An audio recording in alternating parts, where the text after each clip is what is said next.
부처님을 또 다른 표현으로 천인사라고 부릅니다.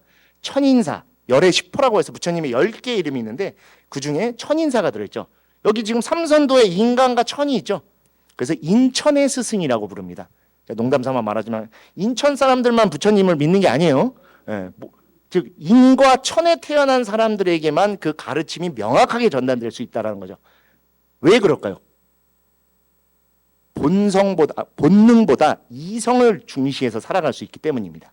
즉 사유할 수 있는 힘이 인간과 천에 있다라고 불교에서 이야기하기 때문에 인간으로 태어난 지금 내 자신에 대해 사유하고 내 업에 대해 고민하고 법을 닦으며 살아가도록 노력해야지 변화된 나보다 나아진 나로 살아갈 수 있는 것이죠. 근데 이러한 것들을 이제 새로운 세대가 되죠. 새로운 시대 그리고 새로운 시절 인연이 도래하면서 보다 편리하고 빠르게 알아가게 되었죠. 지금 여기 강연장에 와 계신 분들도 계시지만 많은 분들이 유튜브를 통해서 이 화면으로 이 강의도 보고 계실 겁니다. 우리는 현실을 살면서 또 다른 현실을 살아가는 세상이 펼쳐지게 되었습니다. 무엇의 힘 때문에? 바로 인터넷의 힘에 의해 그 편리를 손에 넣게 되었습니다. 제가 출가하기 막 시작했을 때만 해도 스마트폰이라는 게 세상에 없었습니다.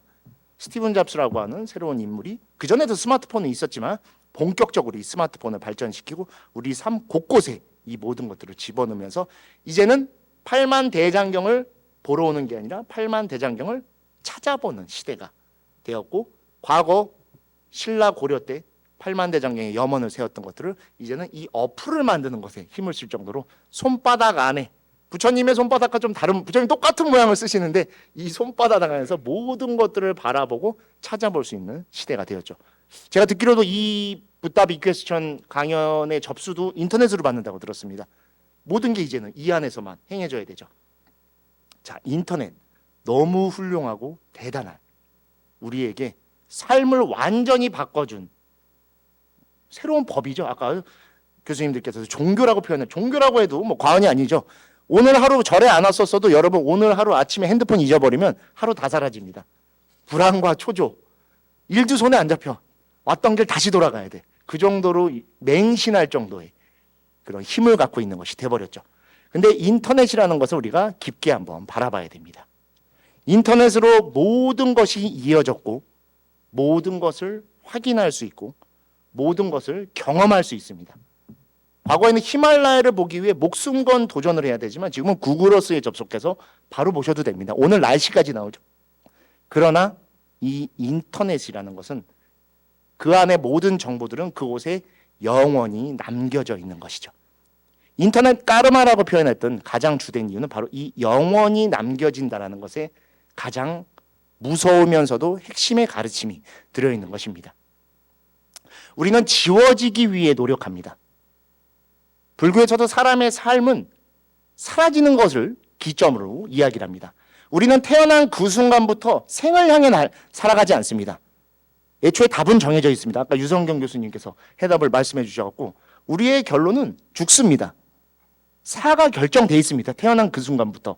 그렇게 해서 소멸됩니다. 그리고 나라는 존재에 대한 윤회라고도 볼 수 있고 이어짐은 내 자손 또는 내 제자, 나 주변 인연들에게 그렇게 전달되는 것이죠.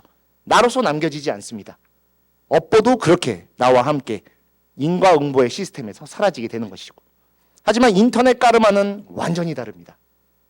어딘가 있을지 모르고 어딘가 남겨져 있지 모르는 기록이라고 하는 표현에 의해서 고스란히 지워지지 않고 무상무화의 법을 떠난 상태로 남겨지게 되는 것이죠.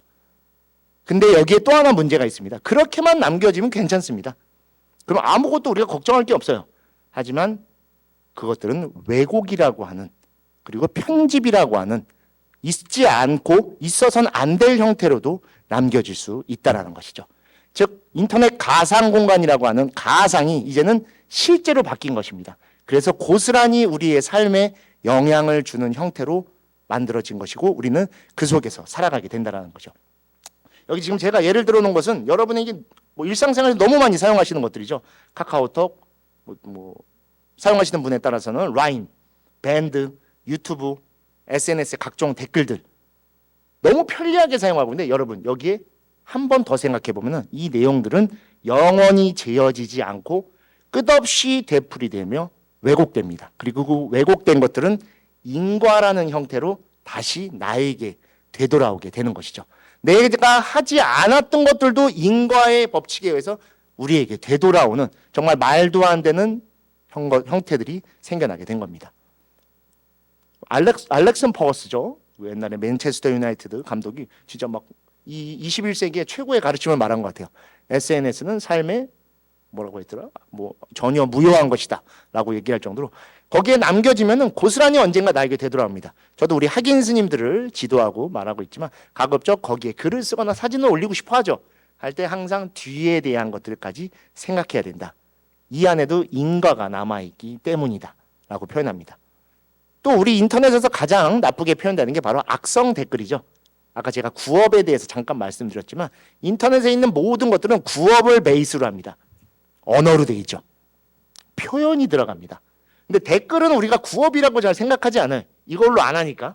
근데 여러분 이것도 문자로 남겨지기 때문에 구업이며 신업이며 의업 완벽한 삼업의 결정체로 저 공간 안에 남겨지게 되는 것이죠. 그리고 그것은 나에게 다시 인과응보로 되돌아오게 되는 것이고 어떻게 편집하냐에 따라 전혀 다른 해석으로 다가오게 되고 있고 지금 이 시점에도 그렇게 변화되고 있습니다. 최근에 있는 여러 뉴스들을 제가 잠깐 스크랩을 해서 넣어놓은 겁니다. 청소년 10명 중에 4명이 사이버 폭력, 뭐 온라인 만남, 뭐 사이버 학폭, 완전히 새로운 표현들이죠. 사이버 레카, 뭐 완전히 새로운 표현들이 등장하죠. 경험해보지 못했고 추측할 수 없는 것들이 인터넷상에서 계속 쏟아지고 있고 그 피해는 고스란히 우리가 받고 있는 것이죠. 저도 한 달 보름 전쯤에 카카오톡으로 보이스피싱을 당했습니다. 좀 되게 좀 뭐 이렇게 A형의 결벽증이 있어서 그런 거에 잘 안 당하는데 제가 사용하는 선풍기가 고장이 나서 요새는 AS 받을 때 이 카카오톡으로 많이 신청을 합니다. 알고 계시는지 모르겠지만 그걸로 당연히 그 브랜드겠지라고 했는데 이게 사칭 브랜드 채널을 만들었던 거예요. 카카오톡 내에 그런 게 있더라고요. 그래서 거기서 15만 원이라고 하는 거금을 일단 그렇게 했는데 그건 돈이 중요한 게 아니에요. 그리고 바로 경찰서에 가서 신고했을 때도 제일 많이 부탁드렸던 게 너무 쉽게 당할 수가 있다. 믿고 가기 때문에 당연할 거라고 생각하고 믿음이 있는 상태에서 했는데 믿음이 깨진 것이죠. 누구든지 당할 수 있을 것 같다라고 하고 그리고 나서 한 보름 전쯤인가가 9시 뉴스, 8시 뉴스죠 지금은 8시 뉴스에 그 뉴스가 나오더라고요. 카카오톡 채널로 여러 가지 보이스피싱 하는데 그리고 옆에 있던 도반생이 내가 이걸로 당한 거야. 아 그러네 내 옆에도 이렇게 당하네요. 그럼 내가 바보 같아서 당한 게 아니라 대변은 해야 되니까 누구나 당할 수 있어 라고 이야기할 정도로 그렇게 했는데 너무나 많은 것들이 있는데 아까 잠깐 다른 교수님께서 말씀하셨듯이 우리는 인터넷에 맹신합니다.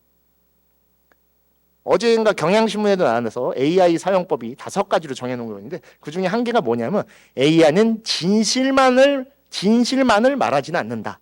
예외 조항으로 달려 있어요. 근데 우리는 인터넷에 있고 뉴스에 나와 있거나 거기에 그렇게 있으면 그게 진실이라고 일단 많이 믿습니다.